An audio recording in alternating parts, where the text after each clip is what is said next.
प्रिय बच्चों, इस वीडियो में मैं आपको शब्द विचार का दूसरा भाग पढ़ाऊंगी।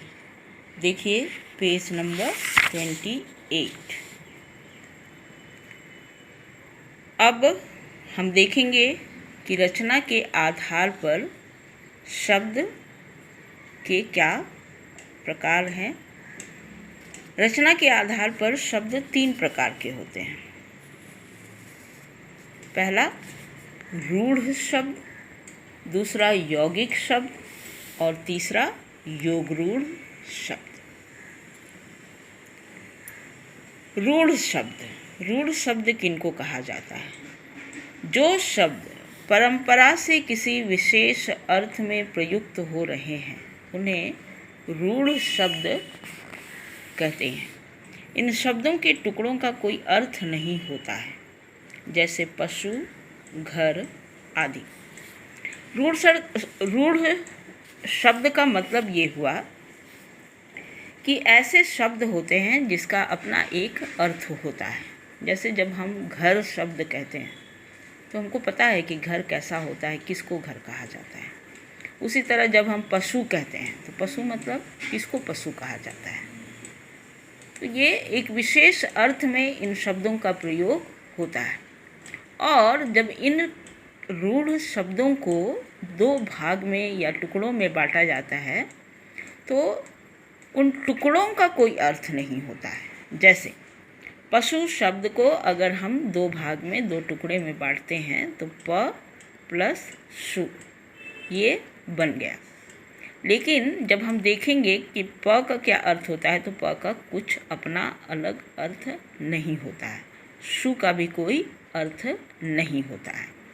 तो यहाँ पर रूढ़ शब्द उन्हीं को कहा गया कि इसमें ऐसे शब्द होते हैं जिनका अपना एक विशेष अर्थ होता है, लेकिन जब शब्दों के टुकड़े कर दिए जाते हैं तो टुकड़ों का कोई अर्थ नहीं होता है। यहाँ पर दूसरा है यौगिक शब्द। यौगिक शब्द का अर्थ ही होता है जुड़ा हुआ।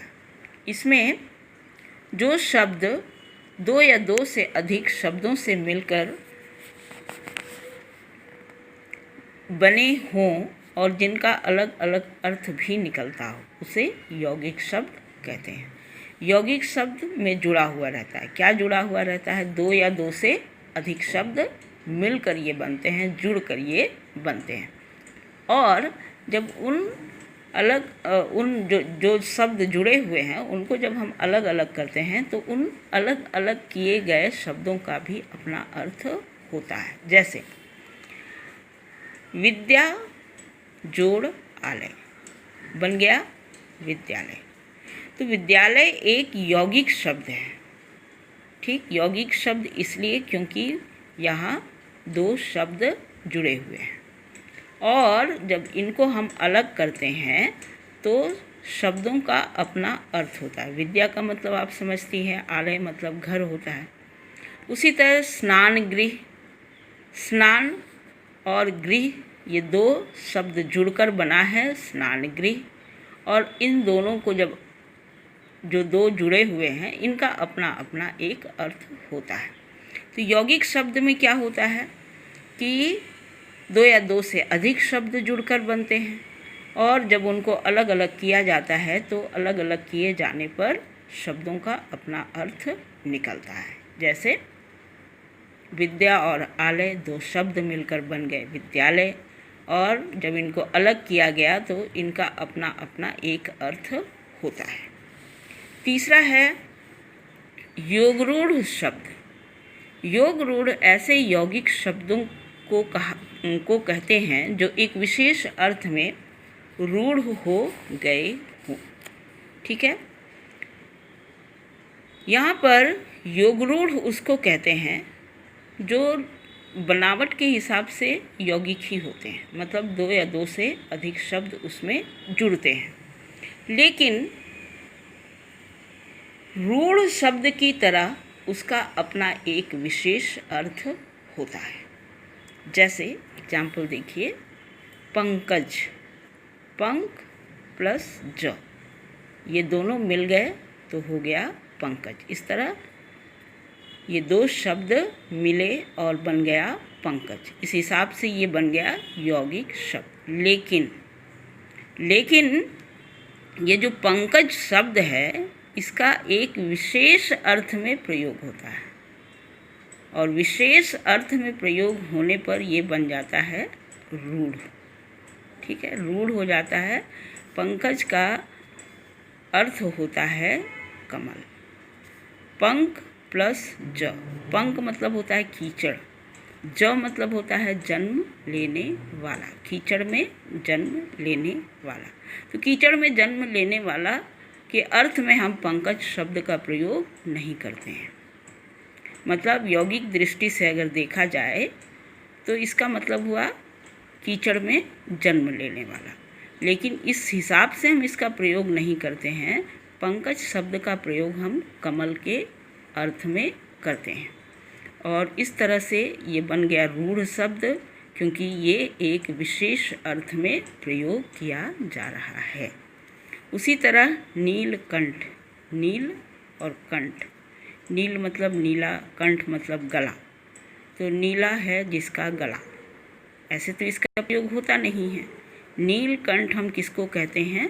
शिव जी को कहते हैं। उसी तरह है दशानन, 10 प्लस आनन। दशानन मतलब 10 नंबर है 10, और आनन मतलब मुख, तो जिसका 10 मुख है। लेकिन दशानन शब्द का प्रयोग रावण के लिए किया जाता है। तो हमने देखा कि रूढ़ शब्द में किसी भी शब्द का एक विशेष अर्थ होता है। जब हम घर कहते हैं तो हमको समझ में आता है कि घर क्या है, कैसा होता है। पशु कहते हैं तो हमको समझ में आता है पशु किसको कहा जाता है। ठीक है।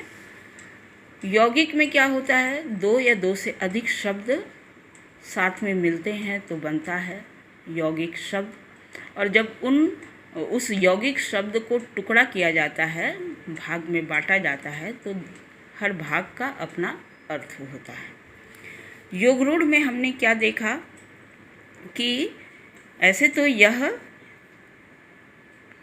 यौगिक होता है, मतलब 2 शब्द जुड़कर बनते हैं। ठीक है। लेकिन जो शब्द बनता है उसका एक विशेष अर्थ होता है। ठीक, और इस तरह से ये बन जाता है रूढ़ शब्द। आगे देखिए, प्रयोग के आधार पर, प्रयोग के आधार पर शब्द 2 प्रकार के होते हैं, विकारी शब्द और अविकारी शब्द। विकारी शब्द वे होते हैं जिनका रूप बदलता है। लिंग, वचन, पुरुष, कारक के अनुसार ये शब्द बदलते हैं, और इसके अंतर्गत संज्ञा, सर्वनाम, विशेषण तथा क्रिया शब्द आते हैं। कैसे रूप बदलता है? जैसे लिंग के हिसाब से बच्चा संज्ञा वर्ड है तो बच्चा बच्ची बन जाता है। ठीक, स्त्रीलिंग, पुल्लिंग। वचन के हिसाब से बच्चा बच्चे बन जाता है। तो इस तरह संज्ञा, सर्वनाम, विशेषण शब्द जो होते हैं लिंग, वचन और पुरुष कारक के हिसाब से उनका रूप बदलता है, और ऐसे शब्द कहलाते हैं विकारी शब्द। अविकारी शब्द ऐसे शब्द होते हैं जिनका रूप कभी भी परिवर्तित नहीं होता है, बदलता नहीं है, और इसके अंतर्गत क्रिया विशेषण के शब्द आते हैं, संबंध बोधक शब्द आते हैं, समुच्चय बोधक शब्द आते हैं, और विस्मय आदि बोधक शब्द आते हैं। ठीक है। तो यहाँ पर अभी आप सबसे पहले हेडिंग लिखिएगा रचना के आधार पर। रचना के आधार पर शब्द के 3 प्रकार होते हैं, तीनों का लिखिए। रूढ़ शब्द किसको कहते हैं? एग्जाम्पल लिखिए। यौगिक शब्द किसको कहते हैं? एग्जाम्पल लिखिए। योगरूढ़ शब्द किसको कहते हैं? और उसका 1 या 2 एग्जाम्पल लिख दीजिए। फिर आ जाइए प्रयोग के आधार पर शब्द, विकारी शब्द और अविकारी शब्द, इसका भी आप परिभाषा लिख लीजिएगा। तो ये आपका दूसरा भाग शब्द विचार का मैं यहीं पर समाप्त कर रही हूँ।